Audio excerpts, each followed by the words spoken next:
Hi, everybody. PJ Kwong, otherwise known as at Skating PJ, with another episode of Blade This. This is our finale episode. It's all about the journey on Battle of the Blades. And I am, of course, joined by my absolutely outstanding co host, Charlene Bailey. Thank you so much for joining me tonight. As usual, you are the best. Thank you for having me. Right back at you, girl. Here is some of Charlene's designs there on the bottom, and that her looking dazzling in the orange on top.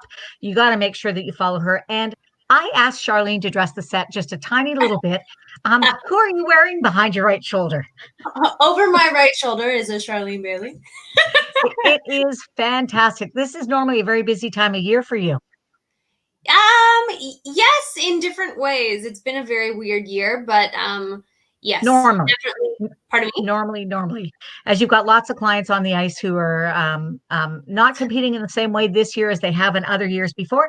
Speaking of competition, I thought that the best thing that we could do today was to open up the floor to two outstanding coaches. I'm talking about none other than Olympic coach Carol Lane. Yeah. Hello, Carol. Thank you for joining us. And last but not least, Mazen Thomas. Thomas, another outstanding coach. Thank you so much for joining us. Okay, kids, we've got lots to talk about. But you know what we're going to talk about first? We, of course, all watch the show. No spoilers tonight. You're going to have to watch the show yourself, Canada, if you want to see who wins. But I will tell you that these are the four teams who are in the finale. And the skating tonight was fantastic. If you haven't watched it yet on the West Coast, you really need to. But you know what we're going to get to first?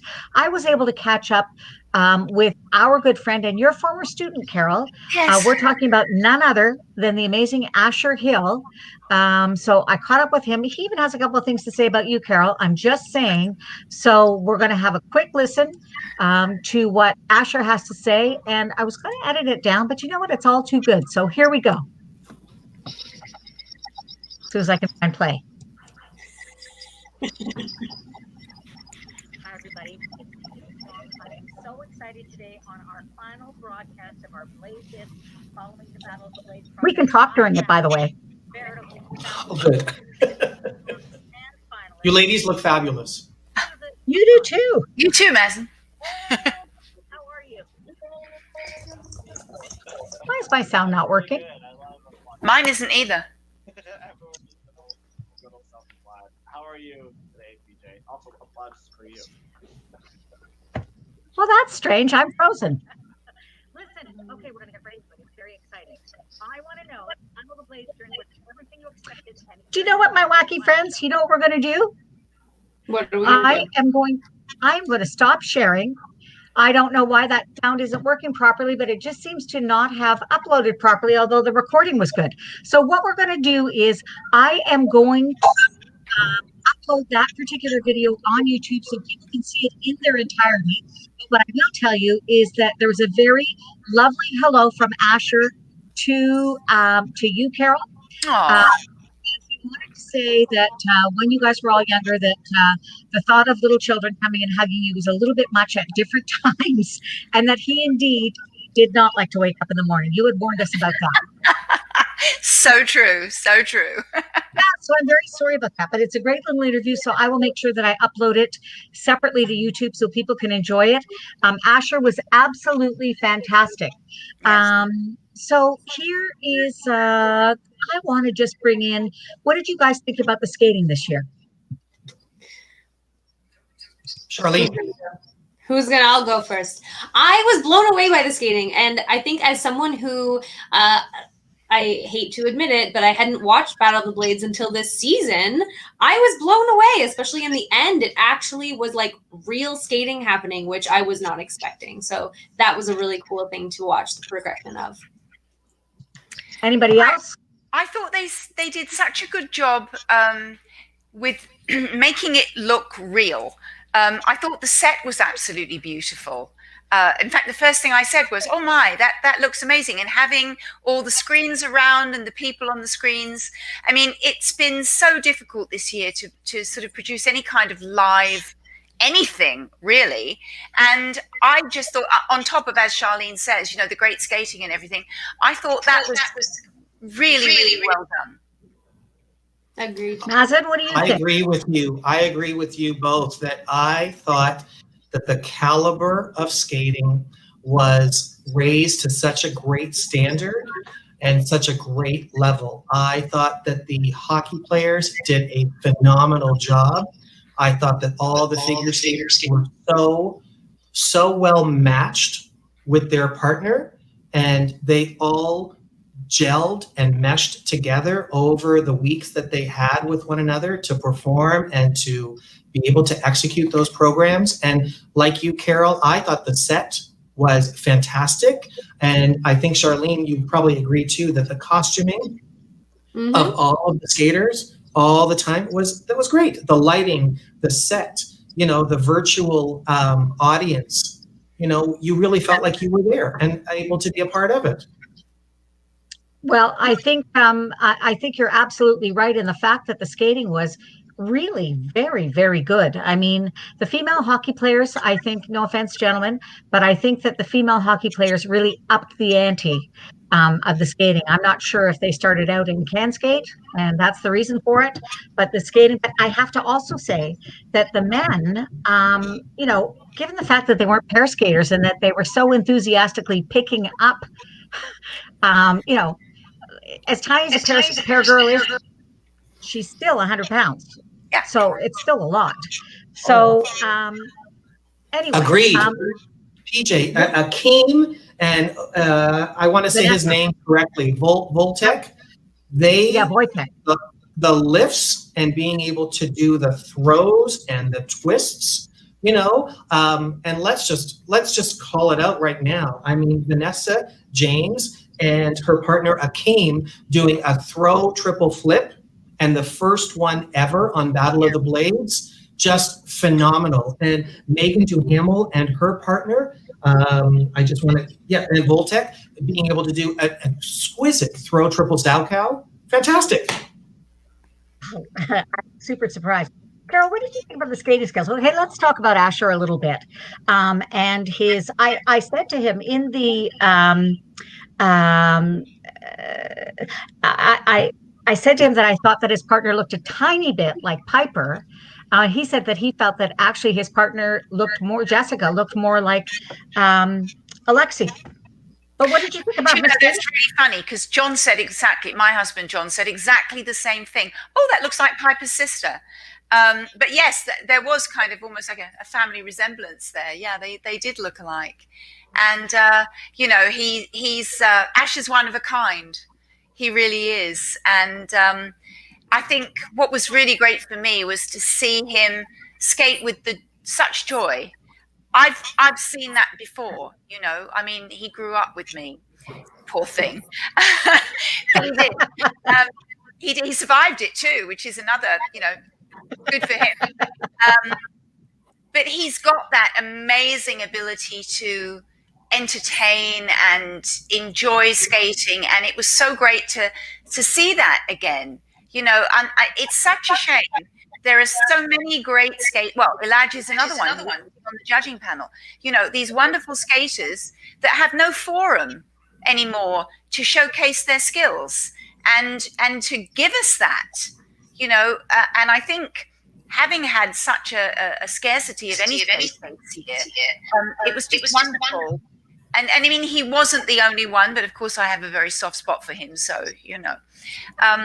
but it was just that joy in his face. He looked like he was just rediscovering everything he loved about sport. And that was great to see. Mazen, you've taken non-pair girls because you're a pair coach, among other things, and a singles coach, and a very fine one at that. But you've taken girls who haven't skated pairs before.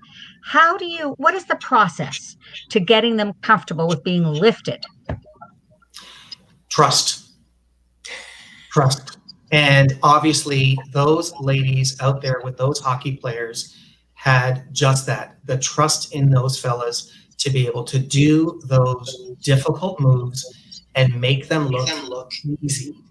Mm-hmm. And over the weeks, like I said, to be able to get through these programs with that level of difficulty and performance, phenomenal. And let's put it this way. I mean, Jessica did an amazing job with Asher, because you know what?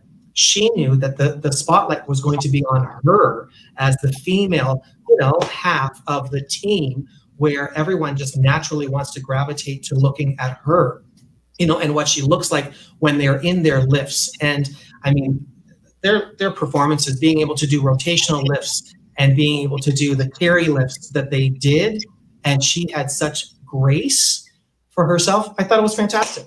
I think, though, for the most part, the trust and the confidence with one another has to be there. And obviously, we could see that was there with all of these pair teams. Do you know what? I've got a great comment that's just come in from a longtime viewer, big skating fan, Beverly Kukta Jackson. I'm going to get you all to comment on this. The emotions when anyone was eliminated came through the screen with real tears. What does it feel like to be eliminated or to not win? I mean, we've all been there. I've been there more than any of you. I'm just saying. But tell me, I'm going to start first with you, Mazen. Tell me about that emotion and showing it to the audience.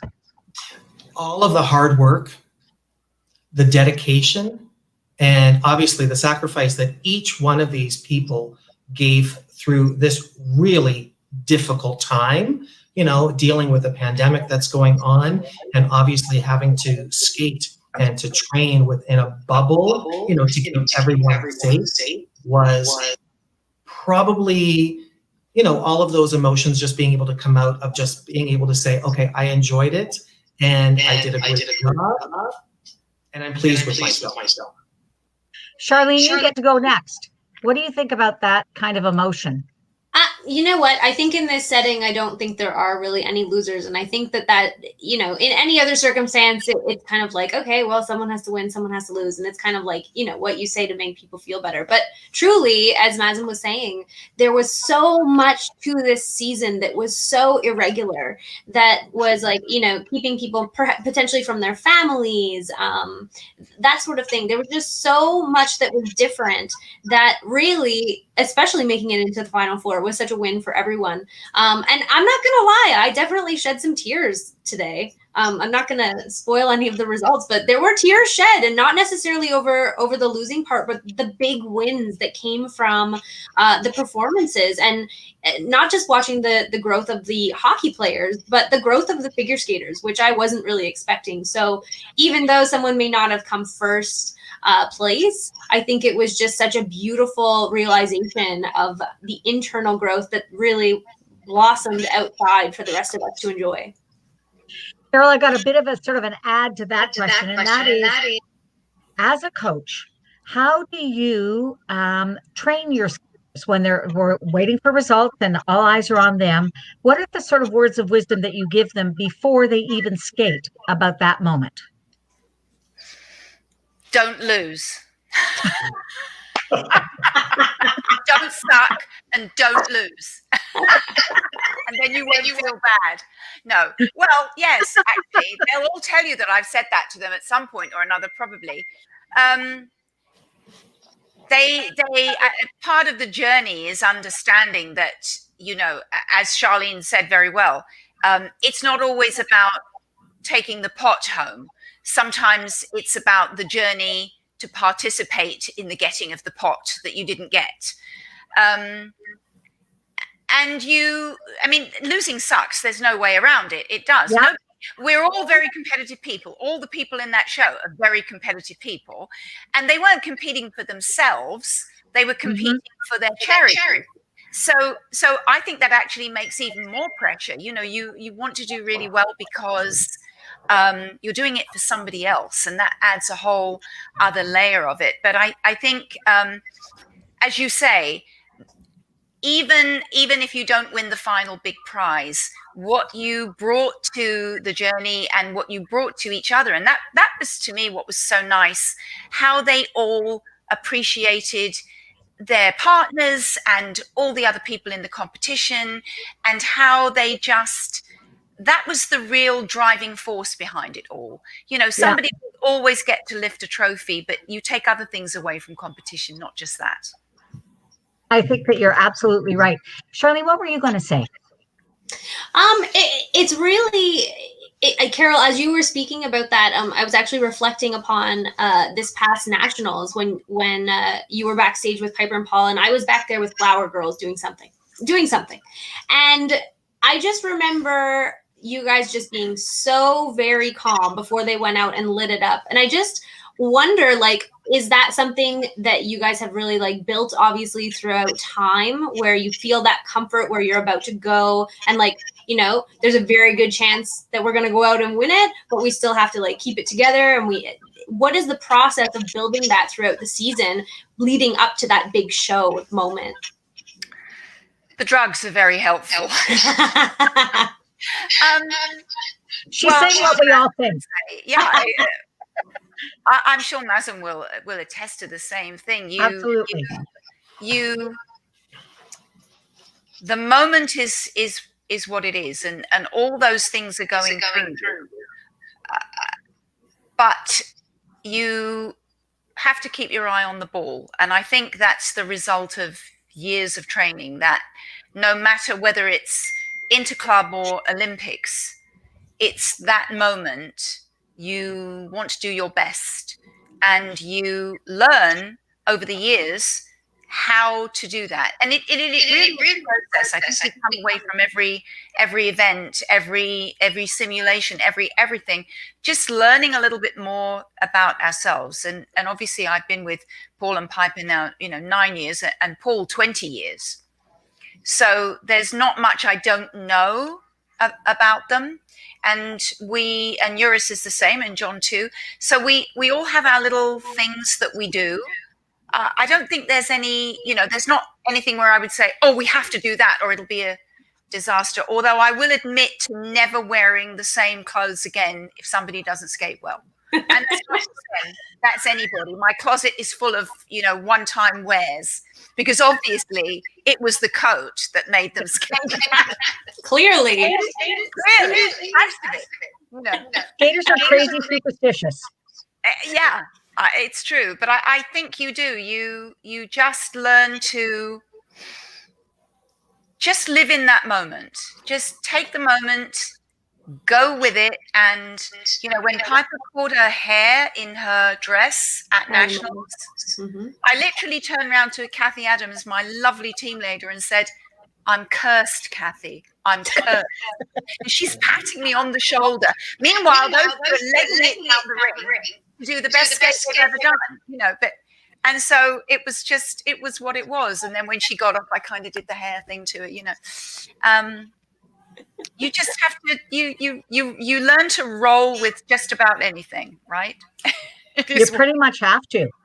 You do.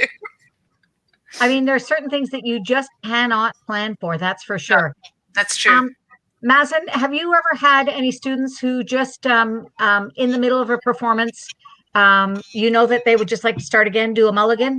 I remember being at interclubs, which for those people who don't know was always a competition that my skaters looked forward to. It was in many ways their national championships when a bunch of different clubs would get together. And we should have that back. I think so too. I think so too. It was a wonderful goal. Yeah, we're all coaches. We all agree. But I'll never forget this little darling going out to do her solo. And what people don't know is that when you're in a different rink, it feels different.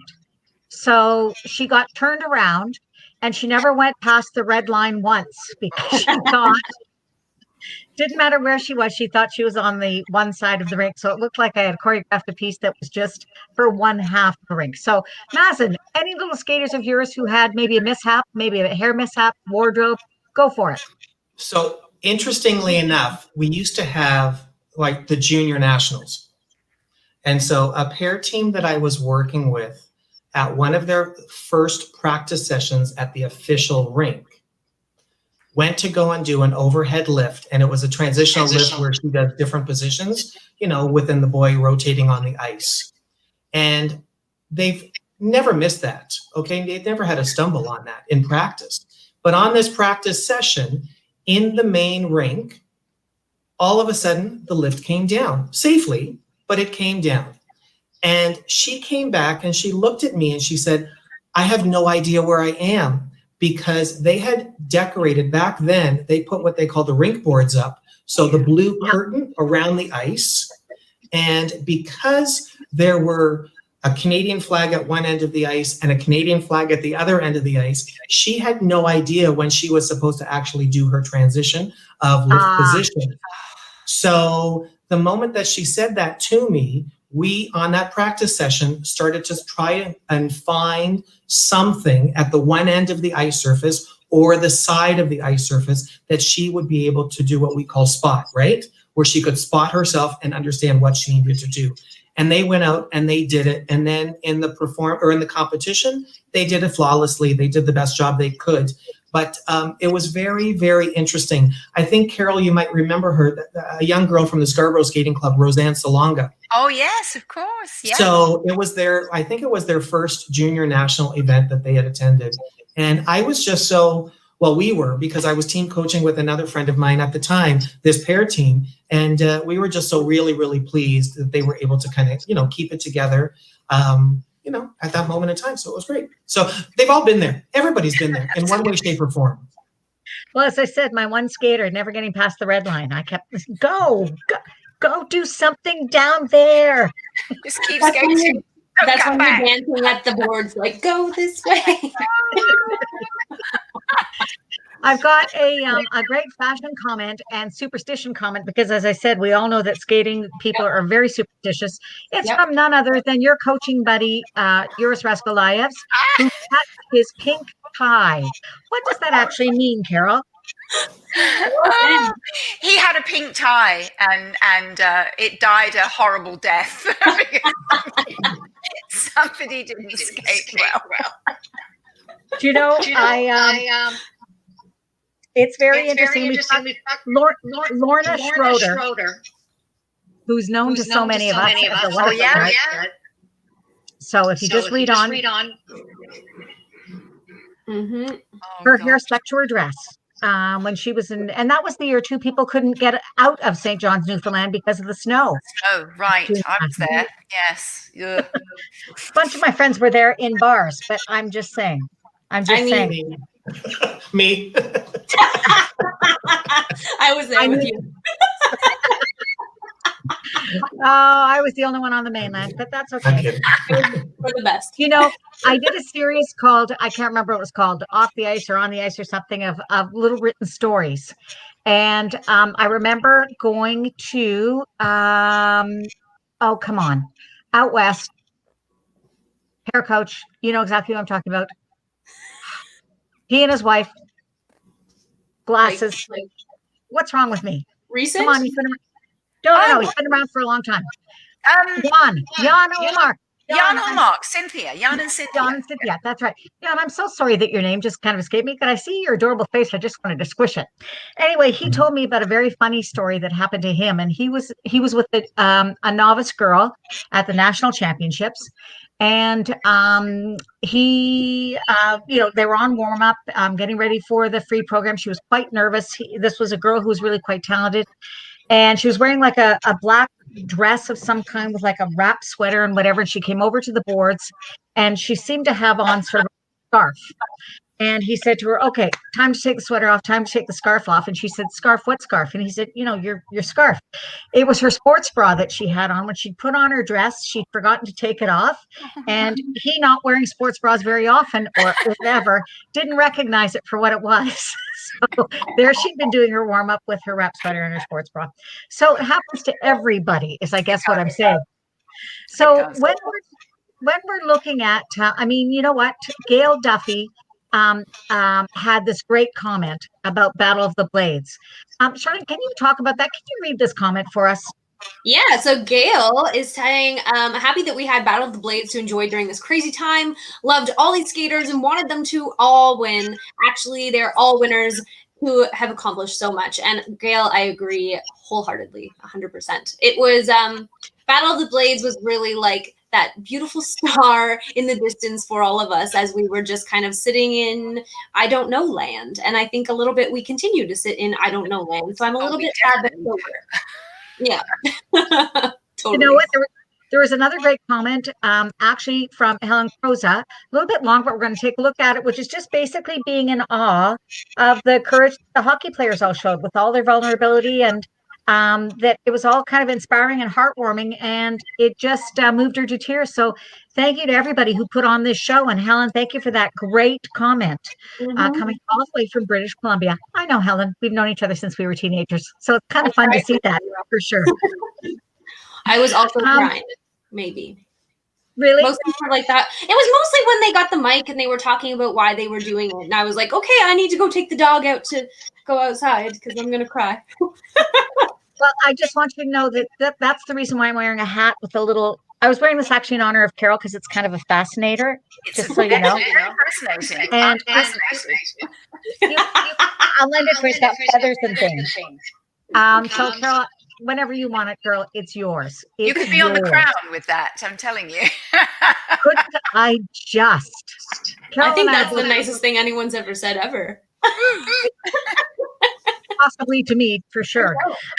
I want to show you guys a picture because last week Charlene and I put out the challenge that people had to dress up for this particular episode. This is our Sparkle episode, and I want to show you that one of our friends, There she Jackie is. Daleman, bless her heart, on the treadmill in an evening gown. Now, my friend, my hat has to go a long way to actually beat that because that's really quite special. So she was trying to work in she was trying to jam in a workout and be on the treadmill and watch Battle of the Blades and keep the promise of getting dressed up. So Gabby Dalen, that's what we say to you for that. Exactly. So what's more difficult to teach to skate? A hockey player in figure skates or a brand new adult skater? Mazen. Whoa. Just saying. I have been taken down by number and quite a number of adult skaters in my day because I'm short and they panic. And then when they go down, you're coming with them. Well, don't you? Yeah, I think that's because if they never skated and they're learning as an adult, they're going to realize that if they fall down, it's going to hurt. Yeah. A lot. Whereas I think teaching a hockey player to skate in figure skates, I think they're used to falling and, able to kind of find that balance on the blade. Obviously, the most difficult thing for the hockey players is going to be the toe picks, Yeah, and so for sure. Yeah, for sure. But I think once they've mastered where their balance is and the rocker on the blade, I think they'll do all right and they might be able to pick it up a little quicker. For an adult being able to learn how to figure skate, kudos to them for trying something, as they are an adult. But at the same time, one of the first things I know I've done whenever I've helped out on adult learn to skate classes is I actually help them to learn how to fall and to protect themselves when they're going to fall. And so then it almost kind of takes the fear out of it, for themselves. And I don't know, I just think that helps. What about you, Carol?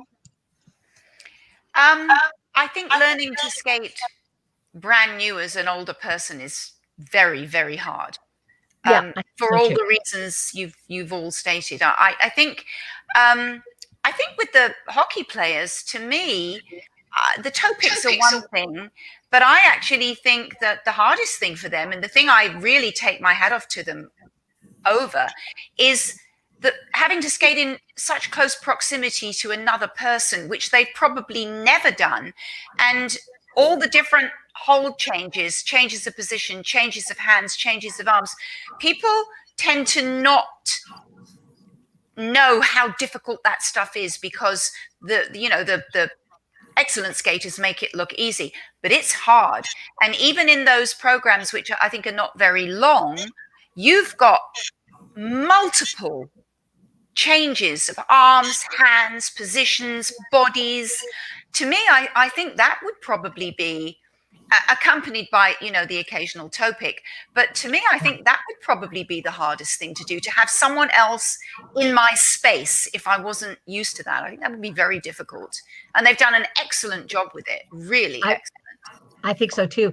Charlene, any thoughts on adults versus hockey? Yeah, I absolutely agree. Adults that are coming to skating for sure, because you know what the fear factor is. When kids are little, they kind of bounce around, and I like to call them bouncy because they just get back up. And when they laugh, you can still do the thing that you do with toddlers, like woohoo, like, yeah, you're okay.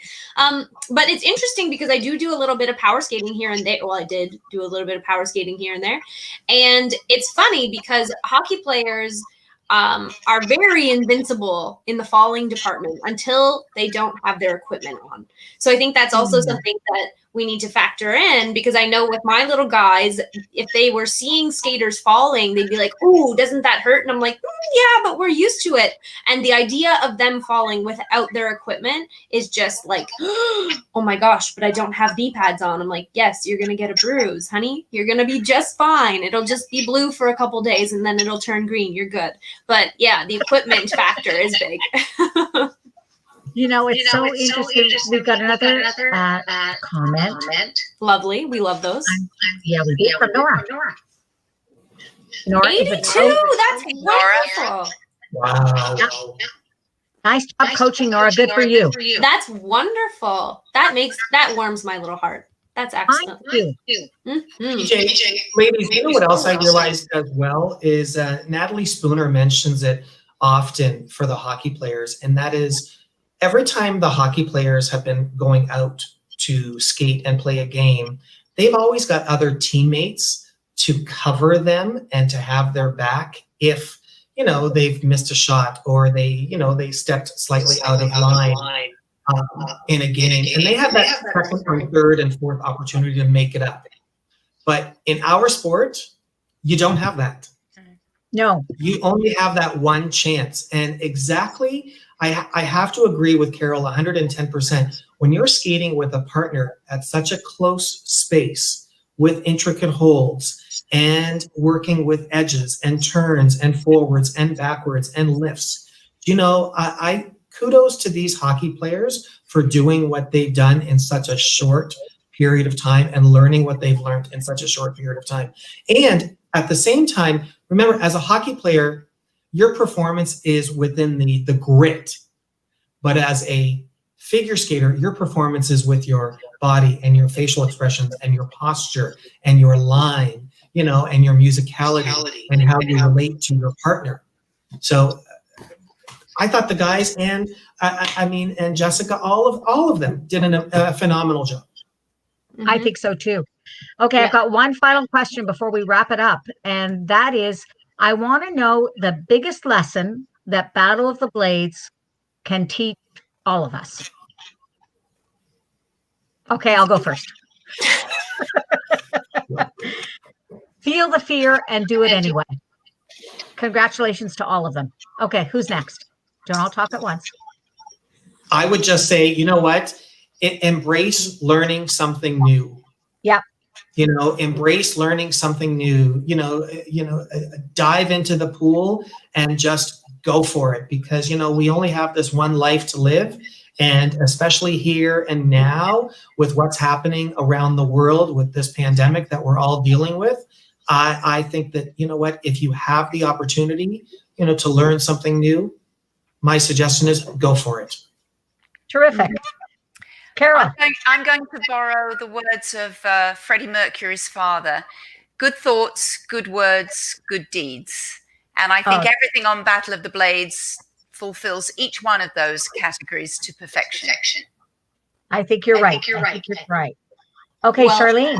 Well said. To ride on the coattails of the wonderful Caroline, I think the most important takeaway for myself, that is for sure, is that skating is for everyone. So whether you are young, whether you are older, whether you come from a background that maybe has been introduced to skating, or perhaps you come from a background that has never been introduced to skating, whether you can afford skating, whether you can't afford skating, I think it's very clear to all of us that whether you play hockey or you do skating in any variety of disciplines, that skating is for everyone. And it's something really beautiful that we can all enjoy. And it's certainly very clearly with Battle of the Blades, something that we can all come together and really share, because I know the four of us really love skating. And I know that there are a plethora of people out there, some of you watching, that absolutely adore this sport. And I think the more that we take that forward into our skating lives and our daily lives, the better the world will be. You are right on the money as far as I'm concerned. Do you know what, guys? I want to just say that, you know, we've got our friends at CBC, Asher Hill and Dylan Moskovich, who are on That Figure Skating Show on the CBC Sports YouTube channel. All throughout this, my buddies at Wooden Panda have been super helpful with marketing and creative stuff and all kinds of different help. So they've been terrific. Charlene CB, you are an outstanding co-host. Honestly, I couldn't do it without you.